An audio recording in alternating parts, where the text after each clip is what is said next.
भद्रक जिला राधानाथपुर गाँव में घर आगु नाबालिग अपहरण पर हत्या घटन में पुलिस विभिन्न दिग को लक्ष्य कर जन पर जनक अटक रखी थाना तदंत चलाई। अन्यपटे परिवार लोके न्याय अपेक्षार बसी बेले माँ कांदी कांदी पागली परा। गाँवर संध्या हेले ताटी कबाट बंद हो पिला छुआ को संध्यारे ट्यूशन जीवा बंद करदे। जेते पर्यंत दोषी को धरा न जाई कठोर दंड न दि जाइछि से पर्यंत गाँव में कोकुआ भय दूर हेब नाही बोली ग्रामवासी कहते।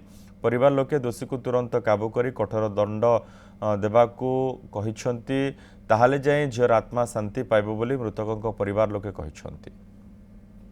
प्रथम कथा से परिवार तांकर बहुत दुख परिवार तांकर फाइनेंशियल कंडीशन बहुत वर्स्ट जोटा कि से माने डिमांड करुचंती। प्रथम कथा तांकु तो न्याय मिलला नाही।